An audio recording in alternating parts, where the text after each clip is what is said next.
Bonjour à tous. Tout d'abord, je remercie Franca, Jérôme et Laurent de nous avoir fait confiance. Nous allons vous présenter quelque chose d'un petit peu plus pratico-pratique. Nous sommes des militants, des militants SNP-DOS CFDT, bien évidemment. Donc je vous présente tout d'abord le docteur Odile Régnier, qui est médecin conseil. Au niveau syndical, elle est secrétaire nationale de la section praticien conseil du SNP-DOS. Donc militante, très, très engagée. Et au niveau de la Caisse nationale d'assurance maladie, elle est expert sur tout ce qui touche aux prestations à l'assuré. On va développer ça tout à l'heure. Et à ma gauche, je vous présente le docteur Sylvain Bousset, qui est militant également. Il est médecin-chef d'un échelon local du service médical de l'assurance maladie en Bretagne, plus précisément à Saint-Brieuc. Voilà. Et donc lui, en tant que manager, est chargé de la mise en œuvre opérationnelle des préconisations, des prescriptions qui arrivent du national.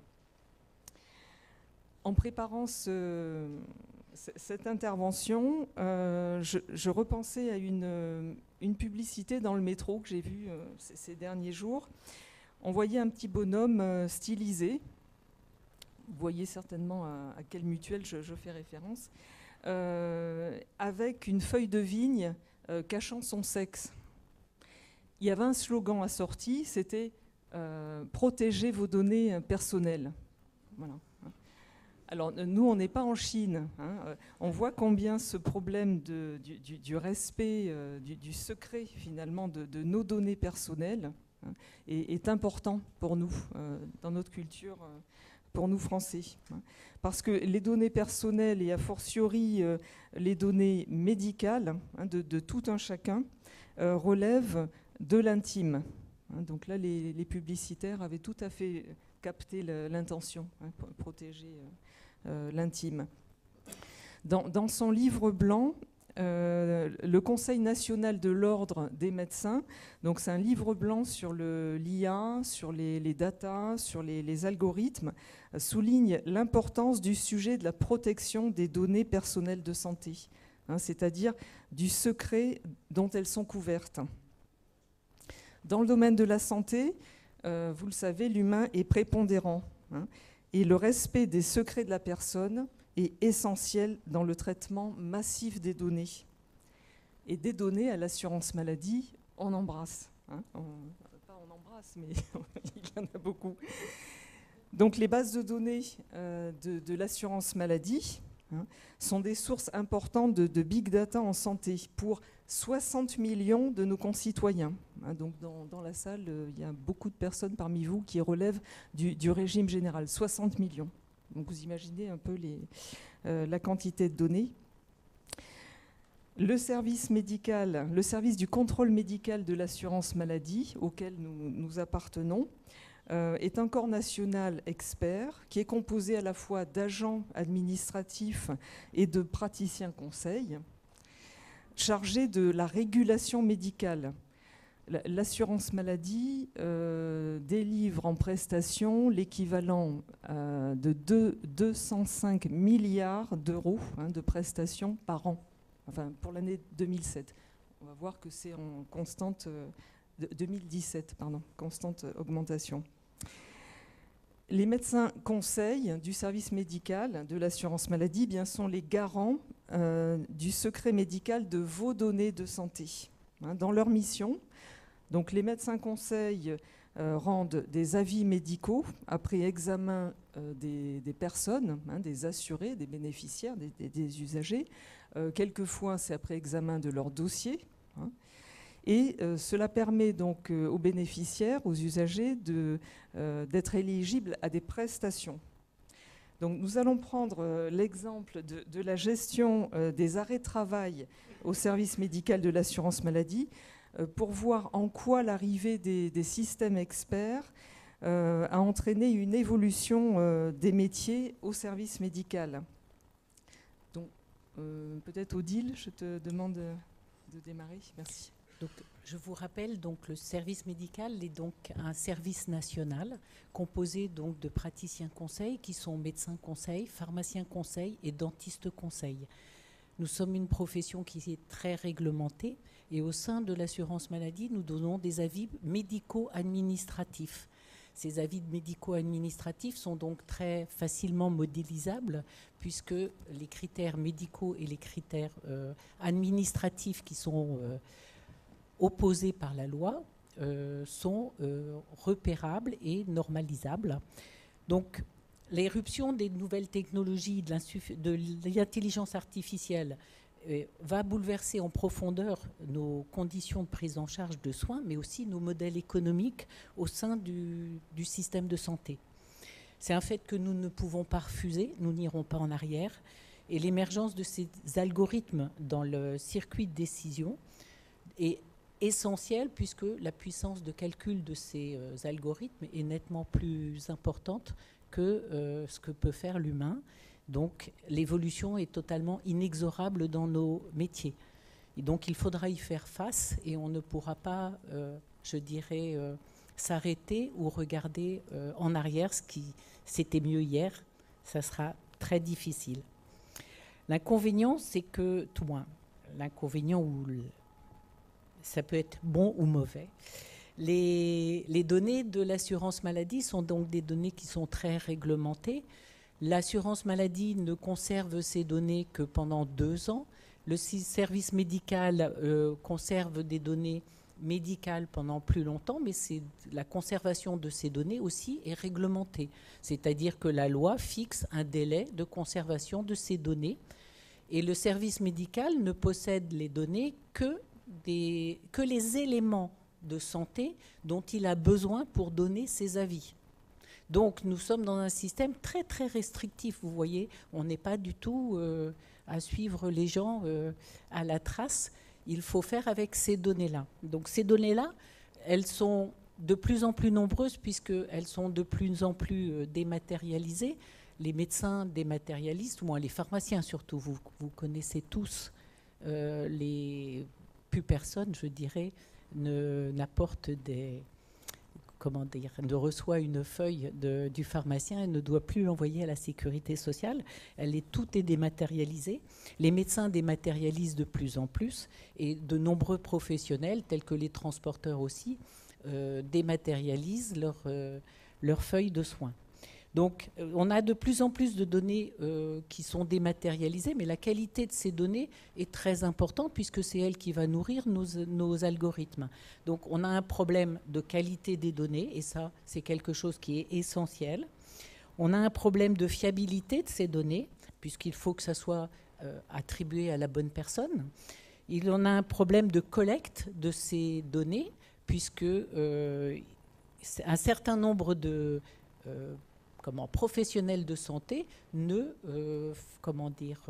dématérialisent pas encore toutes leurs feuilles de soins.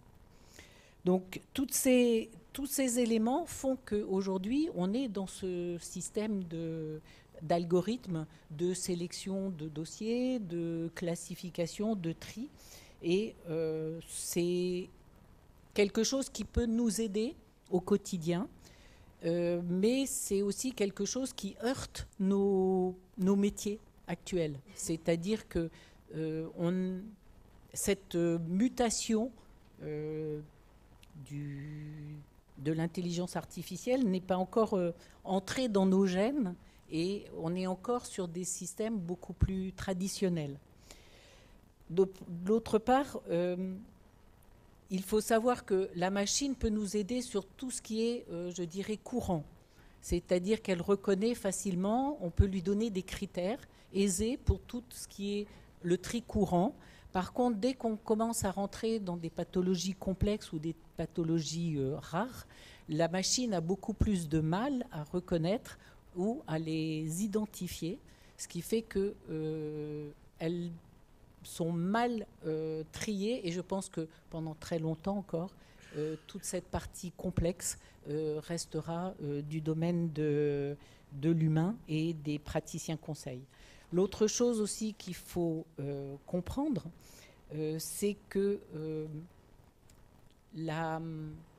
cette machine, embarquant des systèmes aussi bien réglementaires ou administratifs que des éléments médicaux, embarque, si vous voulez, toute une partie de la connaissance des techniciens du service médical. Elle l'embarque, elle la gère, et ce qui fait que les techniciens ne rencontrent plus ces cas, je dirais, classiques, et qu'ils sont confrontés par contre à des cas complexes, alors que dans quelques années, peut-être, ils n'auront même plus la connaissance fine, réglementaire, des cas, je dirais, classiques ou courants. Et ça, c'est un vrai problème, parce que ce sera un vrai problème et un challenge pour tous nos systèmes de formation et de maintien des connaissances et de la façon dont les systèmes sont, je dirais, constitués. L'autre chose qui est intéressant, c'est qu'on aura sûrement une disparition de nos métiers. Je pense que c'est inéluctable, des métiers traditionnels du service médical. Par contre, les métiers d'humain et les métiers de relations clients vont se développer, et c'est vers ces métiers-là que les gens vont évoluer. Alors, le problème est qu'actuellement, on a aussi une population quand même relativement âgée au sein de nos services médicaux, et que certaines personnes ont du mal aussi à s'adapter à toutes ces nouvelles technologies. Et là aussi, je pense qu'en tant que syndicat, nous avons un rôle pour aider ces personnes à pouvoir passer aussi le cap de cette révolution presque. Merci Odile. Tu parlais de la gestion éventuellement de cas complexes. On peut peut-être demander à Sylvain, au travers d'une illustration, pour que ça vous parle un petit peu plus, hein, en suivant une pathologie, si tu peux illustrer les propos oui, par un exemple concret. Effectivement, on va rentrer dans le concret. J'ai vu tout à l'heure quelques oreilles se lever à l'évocation du mot contrôle d'arrêt de travail. Il doit y avoir quelques syndicalistes dans la salle, je suppose. Bon, voilà. On va prendre l'exemple. Alors, comment ça se passe aujourd'hui? Parce qu'on nous parlait de système d'information. Moi, je parle effectivement de numérisation ou de dématérialisation, enfin des données de l'assurance maladie. Aujourd'hui, l'assurance maladie est capable, à la lecture des arrêts de travail dématérialisés, de repérer directement les pathologies qui sont codées dans le cabinet médical par le médecin. De l'autre côté, par le système de facturation qui part à la caisse primaire, ils sont capables, par exemple, de repérer un certain nombre d'actes médicaux. Ce qu'il faut savoir, c'est qu'on ne travaille pas aujourd'hui à la pioche, derrière le comptoir du tri du courrier, pour aller contrôler n'importe qui, n'importe comment, n'importe quand. On est capable de repérer sur le flux ces actes. Et donc on va prendre un exemple très simple. Oui, j'ai oublié juste un petit truc qui n'est pas négligeable en termes d'évolution métier. C'est qu'aujourd'hui, ces algorithmes injectent directement dans la pile de travail du médecin conseil ce qu'il doit contrôler et quelle personne il doit contrôler. Le camp, ce n'est pas encore tout à fait ça, mais ça veut dire que sa pile de travail, même si elle est sur l'informatique, sur son ordinateur, en fait, c'est déjà dicté par la machine. On va prendre un exemple très concret. Alors, je pense qu'il n'y en a pas dans la salle. Celui d'un désosseur qui travaille en abattoir et qui fait des milliers de fois par jour le même geste en sollicitant son épaule. Concrètement, ces gens-là s'usent à une vitesse assez hallucinante, notamment ce qu'on appelle la coiffe des rotateurs, et soit à l'occasion d'un accident de travail, soit à l'occasion d'une maladie professionnelle, c'est des gens qui se retrouvent en arrêt de travail. Alors, comment est-ce qu'on travaille? On a des référentiels qui sont édictés par la Haute Autorité de Santé qui nous disent, après intervention sur la coiffe des rotateurs, grosso modo, en 180 jours, l'épaule ne s'améliorera plus. Ça veut dire que nous, qu'est-ce qu'on va faire? Service du contrôle médical, on ne va pas aller s'embêter, aller convoquer des gens, les déranger alors qu'ils sont en phase de guérison avant 180 jours. Donc c'est à partir de 180 jours que ça va nous intéresser. Et vous voyez que là déjà, dans ce que je viens d'évoquer, on a le travail du technicien du service médical qui auparavant montait sa demande sur l'ordinateur, changeait l'instancier, basculait ça à traiter par le médecin conseil. Et donc il fallait qu'il monte la demande avec la bonne prestation en fonction de la réglementation en vigueur. Et là, les systèmes d'injecteurs, ça injecte la question, son travail, il a disparu. En partie. Il faut se souvenir que c'est des gens qui, pour certains, ont été embauchés il y a une trentaine d'années et qui, au départ, étaient fichistes. Les petites fiches. Pour copier ce qu'avait écrit le médecin conseil de manière lisible. Ils remettaient la petite fiche. Voilà. Aujourd'hui, ces gens-là, vous voyez que leur métier d'origine, il est un peu loin. Hein. Donc, première évolution. Maintenant, qu'est-ce qu'on est capable de faire? Alors, dans ce système de repérage entre la facturation du geste chirurgical et la pathologie, on va l'assembler, on va aller contrôler la justification de la poursuite de l'arrêt de travail au-delà de 180 jours pour notre coiffe des rotateurs. Il y a un écueil au système. L'écueil au système, c'est que si on est opéré dans le monde de l'hôpital public, on n'a pas cette facturation et donc ce repérage. Pour autant, il y a des gens qui réfléchissent de temps en temps et qui se disent, puisque je connais la pathologie ou je suis capable de connaître la pathologie, peut-être que je peux quand même repérer, même si je n'ai pas le code acte, je peux repérer quand est-ce que cet assuré-là a été opéré. Et en fait, on peut le faire de manière très simple, c'est en repérant quelle est la première date de facturation du set de pansement après intervention chirurgicale. Et vous voyez que là, on peut servir de notre petite tête. Ce n'est pas forcément que les médecins conseils, mais il y a des gens qui réfléchissent. Et là, on perçoit toutes les potentialités d'évolution métier. Ça veut dire que cette information de j'ai un syndrome de la coiffe du rotateur, en fait, c'est une maladie professionnelle ou un accident du travail, ça va rentrer par la porte caisse primaire. Qui dit rentrer par la porte caisse primaire dit en réalité l'assurance maladie possède, même si ce n'est pas le service médical, possède les informations à sa disposition s'il assemble bien les bonnes données. Donc on peut concevoir que dans l'évolution des métiers, et là on voit bien qu'on a une nécessaire augmentation des compétences, parce qu'on ne va pas aller mettre un médecin conseil derrière le courrier de la caisse primaire, vous imaginez, plusieurs milliers d'arrêts de travail qui arrivent tous les jours. On ne va pas les mettre un médecin conseil, on en a déjà pas beaucoup, derrière le courrier, à faire le tri du courrier des arrêts de travail de la caisse primaire. Mais on peut imaginer aller un petit peu plus loin quand même.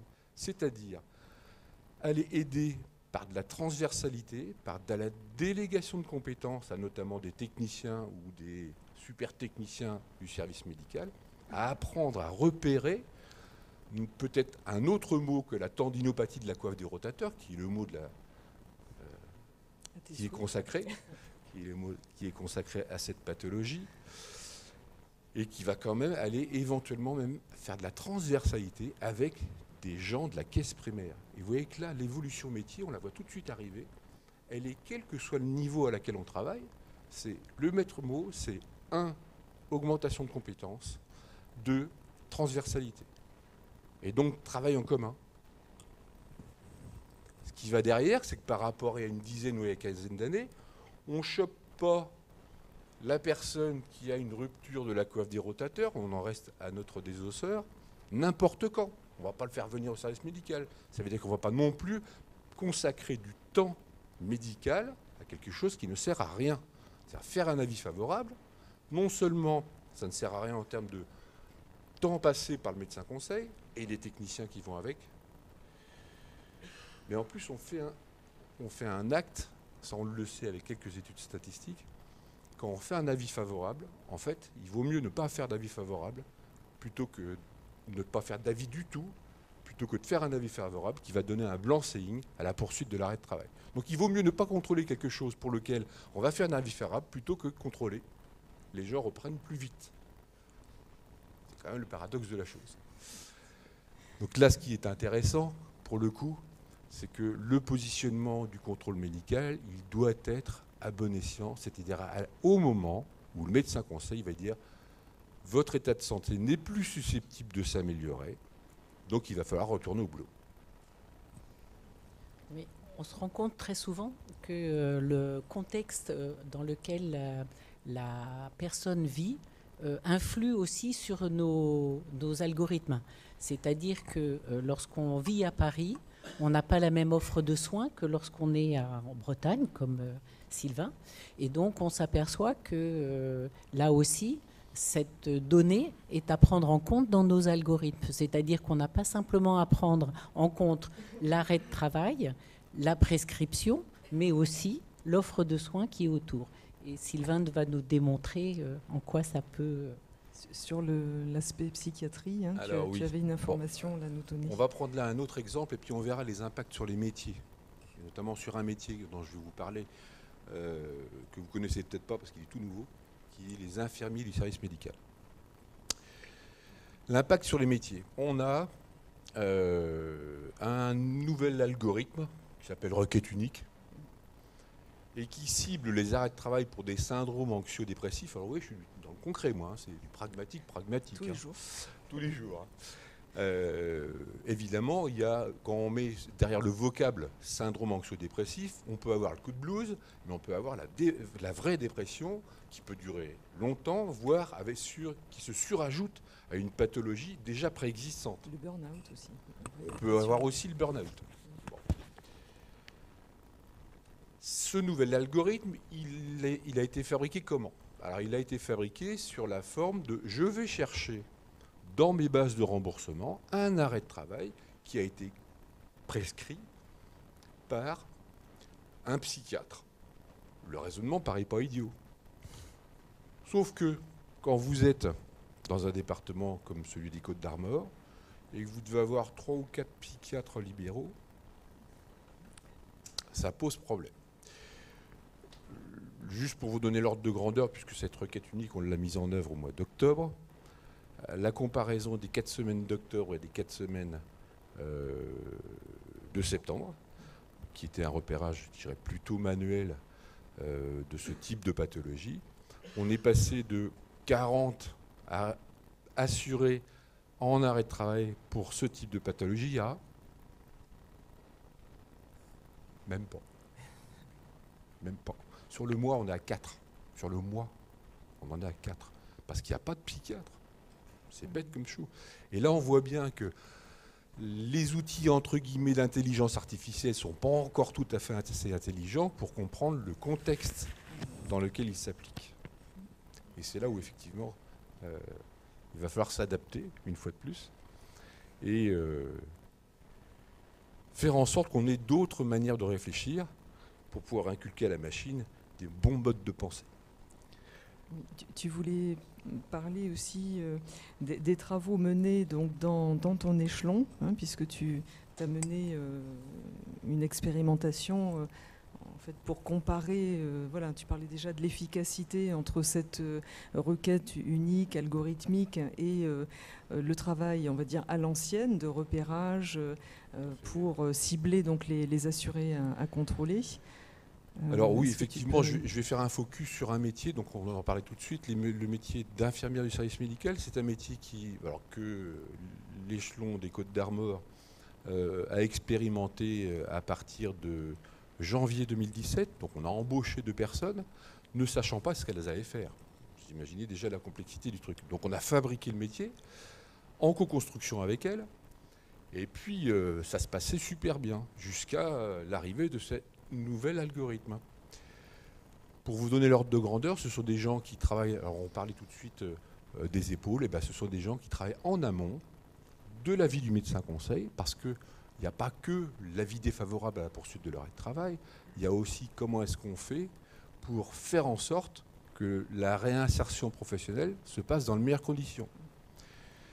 Donc nos infirmières, je leur avais confié le rôle à 90 jours d'arrêt de travail, et non pas à 180 jours, vous voyez, je suis toujours dans le pragmatique, de rechercher auprès de ces gens-là des informations qui nous permettaient de caractériser la gravité et notamment les difficultés envisagées dans le cadre du retour à l'emploi. Donc elles étaient positionnées à 90 jours et elles pouvaient orienter vers le médecin du travail ou vers le service social si on avait des difficultés éventuellement financières, mais pas que, ou vers la caisse primaire, pour faire en sorte qu'on envisage qu'il va y avoir une difficulté à retourner à ce poste-là, de désosseur, avec des milliers de fois le même mouvement par jour. Alors que son épaule, même si on la suturait, elle ne récupérera jamais sa capacité à faire ce qu'il faisait avant. Donc vous voyez, on s'était prépositionné en amont. Aujourd'hui, malgré... voilà, on a fait ce travail-là. On a aussi travaillé sur les syndromes anxieux-dépressifs, je vous en parlais. Elles étaient, là aussi, prépositionnées sur « je vais rechercher les informations qui vont permettre au médecin conseil de dire « celui-là, je veux le convoquer maintenant, et puis celui-là, on le verra plus tard. » Voilà. Le résultat des cours, c'est que pour ce type, je dirais, d'intervention de nos infirmières des Côtes-d'Armor, alors que début 2018, ce métier s'est généralisé France entière. Avec ce nouvel algorithme, on est passé de 10 vacations, alors vacations c'est des demi-journées, grosso modo, 10 vacations pendant lesquelles elle les invitait des assurés pour rechercher toutes ces informations à 3 vacations. Pour être tout à fait précis, on a une chute de leur activité avec ce nouvel algorithme de 68,8%. Alors que ce métier, on l'a construit l'année dernière et qu'il vient d'être généralisé France entière. Donc vous voyez bien là l'impact qu'on peut avoir sur l'intelligence artificielle si elle n'est mal adaptée au terrain, si elle est mal adaptée à la situation locale, si elle est mal adaptée au métier de l'existant. Donc on l'a vu tout à l'heure, ça fait technicien, les super techniciens qui sont juste au-dessus d'eux, médecin conseil, infirmière du service médical. La Cour des comptes a considéré que le travailleur de facilitateur IJ, si on peut au sens large. Non, IJ, c'est indemnité journalière. Pardon. Parce que nous, c'est notre jargon au quotidien. Excusez-moi. Indemnité journalière. Donc, de facilitateur IJ était une bonne chose et au PLFSS, c'est-à-dire au projet de loi de financement de la sécurité sociale, est proposé de généraliser ces métiers au sein du service médical. Donc, c'est une reconnaissance de ce métier qui au départ était plutôt une tâche et maintenant qui va devenir aussi un métier, c'est ce dont on parlait déjà ce matin, c'est-à-dire le fait que l'intelligence artificielle peut aussi nous transformer des tâches en métiers et des métiers en tâches. Alors pourquoi on a fait ce focus sur la gestion des arrêts de travail ? Je vous parlais tout à l'heure du poids des dépenses de l'assurance maladie par an, de 205 milliards d'euros, c'est assez conséquent. Les indemnités journalières pèsent à hauteur de 10 milliards d'euros par an. Et ces dernières années, on note une augmentation de plus 5% chaque année.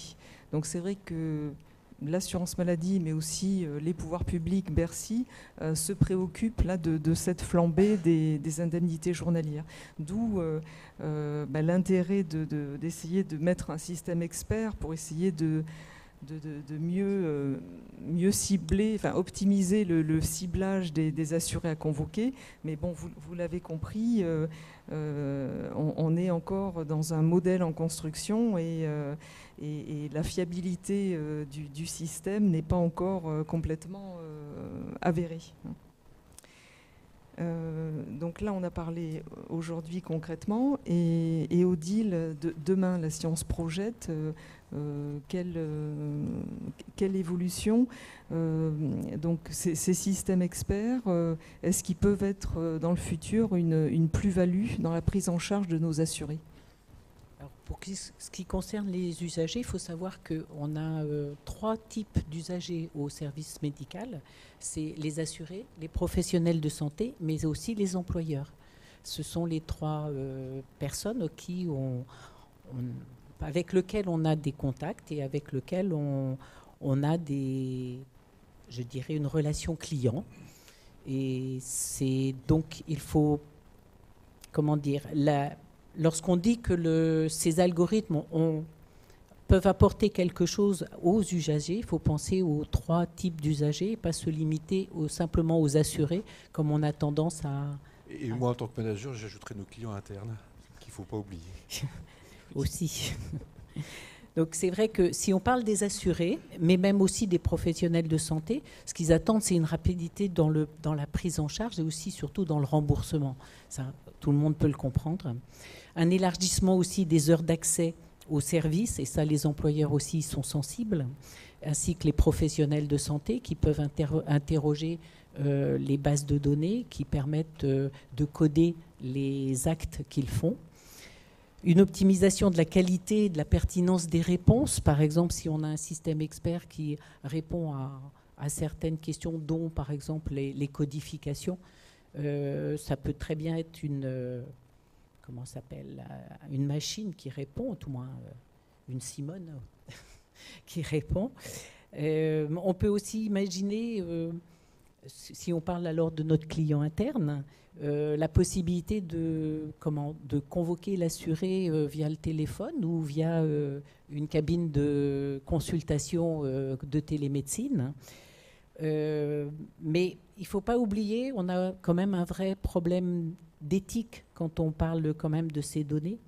Et je crois que c'est quelque chose qu'il ne faut pas oublier, et la sécurité de nos systèmes doit permettre de répondre aux attentes, je dirais, de non-atteinte à la vie privée qu'attend tout usager de notre système, surtout lorsqu'on parle de données de santé.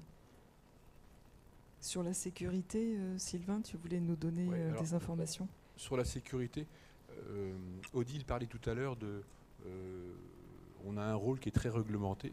On va vous donner un exemple très simple. Moi, c'est un cours que je fais même en intra au service médical avec nos nouveaux arrivants, médecins conseils ou techniciens, voire quand il y a de la délégation à la caisse primaire, où je rappelle que le secret médical n'est pas partagé. Je vais vous donner un exemple très simple.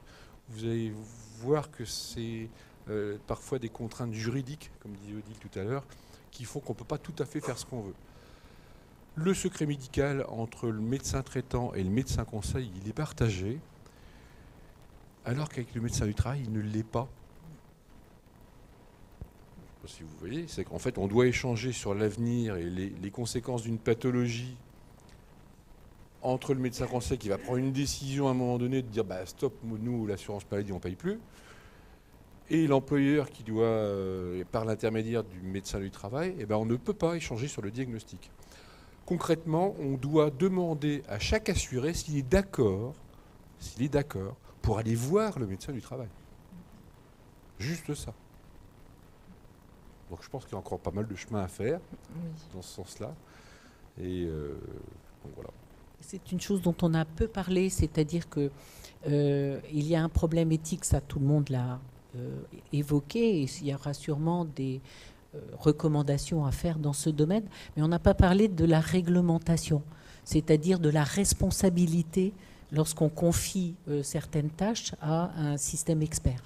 Et donc, je pense qu'en termes de législation et de réglementation, il y aura sûrement à l'avenir des éléments à poser.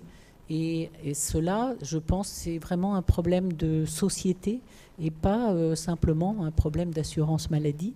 Et je pense que c'est une chose dont on n'a pas, je pense, suffisamment parlé aujourd'hui, qui est de la réglementation, parce que la responsabilité, elle nécessite, pour être, je dirais, reconnue, une personnalité morale, mais aussi une capacité de discernement. Et donc la machine, jusqu'à présent, elle n'a ni l'un ni l'autre. Donc, qu'est-ce qu'on va faire comment on va gérer cette responsabilité au sein de ces systèmes?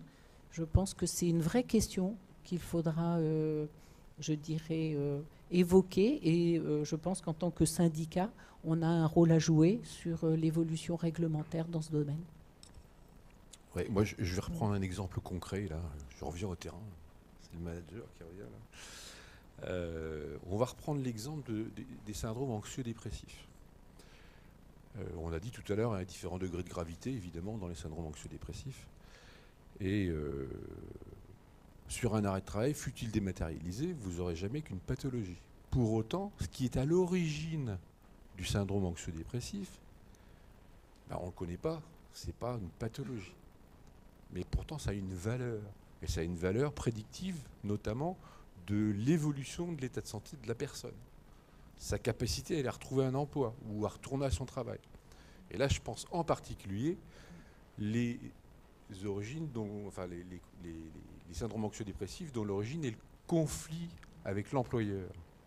Hein, c'est un sujet très important. Mais ça, ce n'est pas quelque chose que vous pouvez codifier.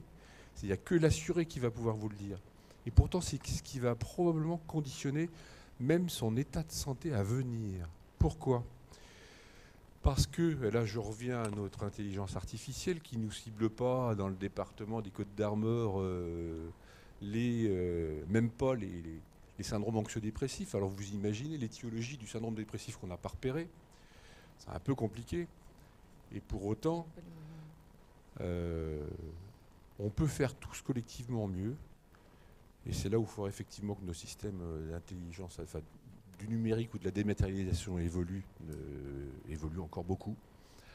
Parce que quand on va repérer quelqu'un qui a un syndrome anxio-dépressif du fait d'un conflit avec l'employeur, en fait, plus on va s'éloigner de la capacité à résoudre ce conflit, plus il va s'aggraver. Et ces gens-là que nous, on repère, je dirais aujourd'hui, avec le nouvel algorithme, trop tardivement, c'est-à-dire avec ce qu'on appelle des requêtes balais, il y a des avis obligatoires avec tant de jours d'arrêt de travail, et bien ces gens-là, par rapport à quand les infirmières les voyaient beaucoup plus précocement, tel qu'on faisait antérieurement, et ben on se rend compte que leur état de santé s'est aggravé et qu'ils sont en perte de capacité à retourner au travail, qui est encore plus importante qu'avant. Et tout ça parce que quelque part, on n'a pas pu l'envoyer chez le médecin du travail, et donc il est encore moins capable de retourner travailler. Il faut que vous sachiez que concrètement, quelqu'un qui dépasse 6 mois d'arrêt de travail n'a même pas 50% de chance de retrouver un travail un jour. Un jour. Et là, vous voyez que l'échec, il est carrément collectif. Hein. C'est un échec collectif.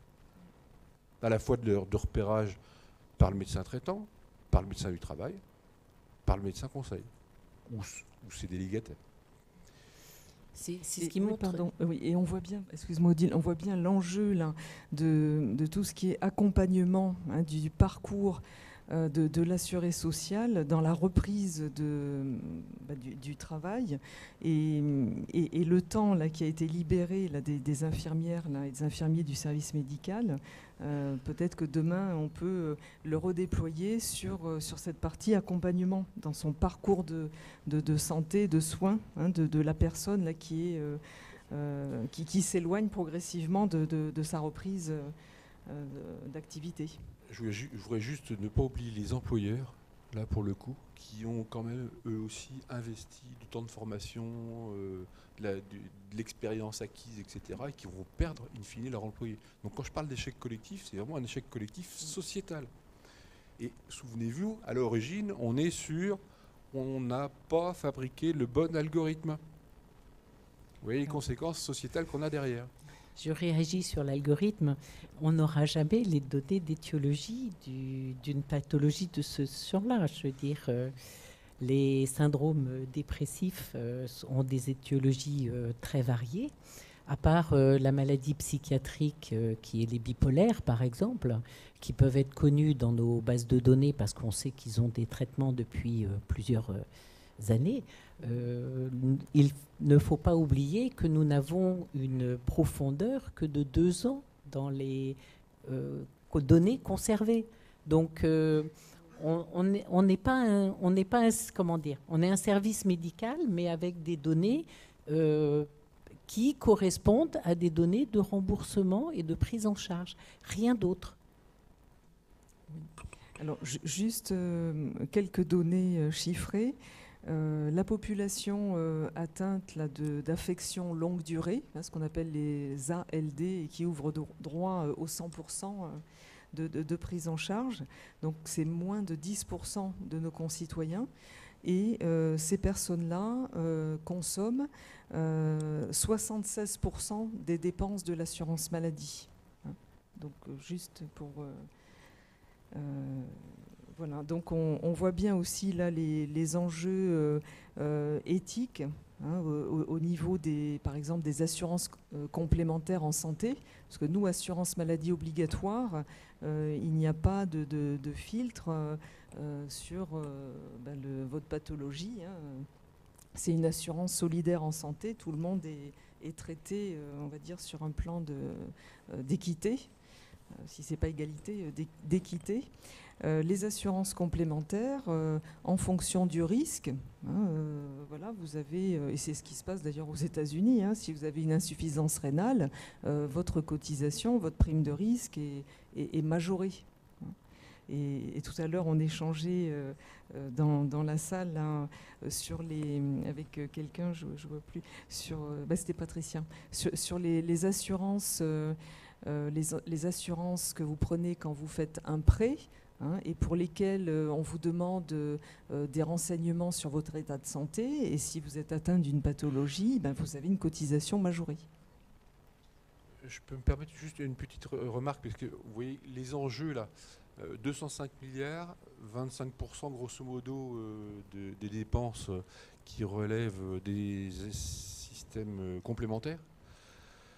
Je vais vous donner juste un ordre de grandeur sur, on parle de protection des données, là, de l'assurance maladie, un ordre de grandeur sur, alors mon chiffre est un peu ancien, j'en suis un peu désolé, mais sur le nombre d'attaques qu'ont subi les systèmes d'information de l'assurance maladie. Alors là, pour le coup, en 2013, mais je pense que ça va vous parler. Est-ce que vous avez une idée de l'ordre de grandeur du nombre d'attaques qu'a subi l'assurance maladie pour qu'on lui pique ses données en 2013? Centaines. Non, mais allez-y, jetez-vous. On fait monter les enchères, c'est pas centaines. 2 millions de vents. D'accord, on n'est pas du tout dans l'ordre de grandeur. Hein. C'est beaucoup plus. Pardon? Alors, on n'y est pas encore. 5,5 milliards d'attaques pour le système de l'assurance maladie. Oui. Donc, vous voyez que si on a ça derrière... De vos données de santé. Hein, de vos données de santé. Vous voyez que si on a ça derrière, vous voyez les appétits qu'il y a. C'est que c'est pas arrivé tout seul. Hein. On peut peut-être aborder maintenant donc les actions CFDT autour de ces enjeux. Donc les actions qu'on a pu mener ces derniers temps, peut-être Odile sur l'alerte là sur. Donc les actions, elles sont déjà au niveau de la formation. Je crois que les syndicats, on a encore pour l'instant un regard sur les plans de formation. C'est très important. Donc notre action, elle peut être sur la formation. C'est dès aujourd'hui qu'il faut former les gens. Il faut les accompagner dans le changement, on l'a évoqué. Et il faut absolument que le plan de formation ait un volet concernant ces systèmes experts pour l'instant. L'autre volet que peuvent avoir les syndicats, c'est le système d'alerte. Nous avons été, nous aussi alertés quand nous avons lu dans la presse que la CNIL avait épinglé Malakoff-Médéric concernant les données Argic-Arco de certains de ses adhérents et surtout la marchandisation de ces données.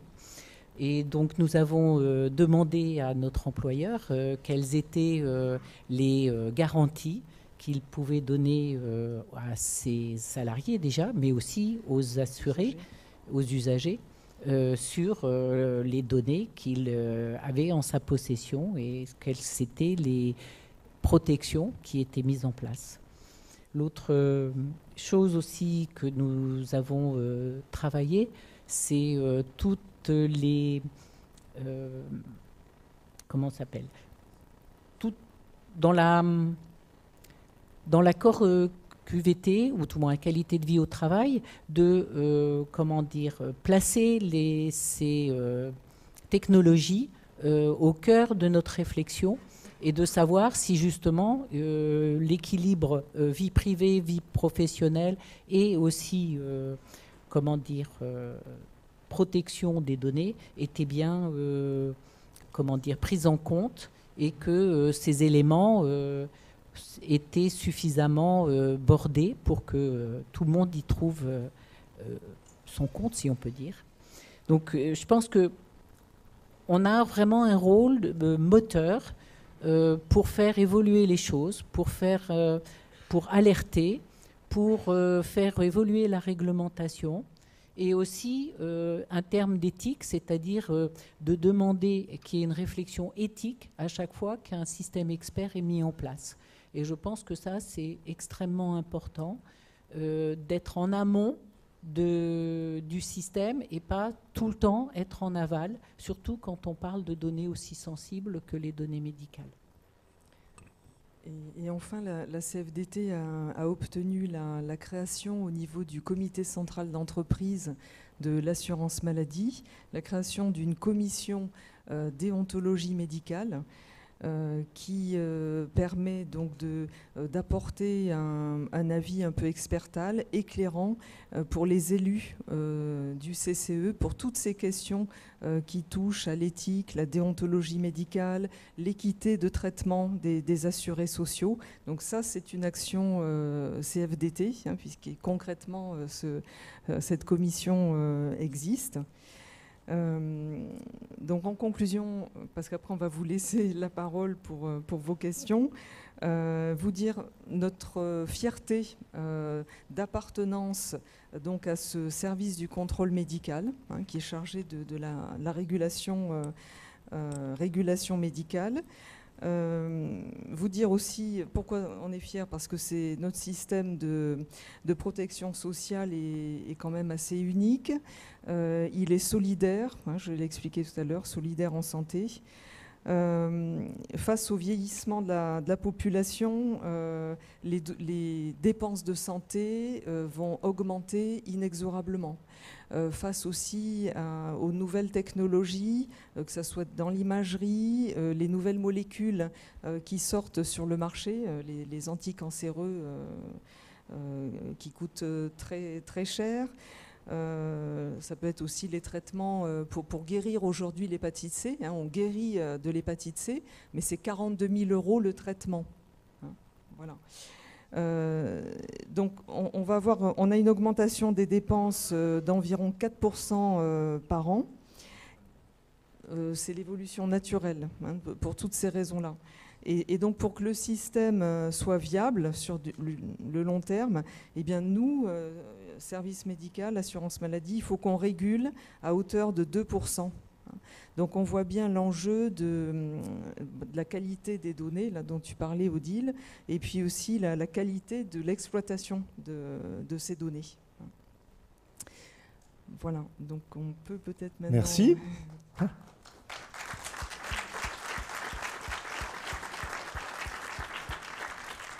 Là, on voit bien qu'on ne touche plus qu'aux gens, enfin qu'aux salariés, on touche carrément là aux citoyens là, dans ce genre de questions. Donc, est-ce qu'on a un petit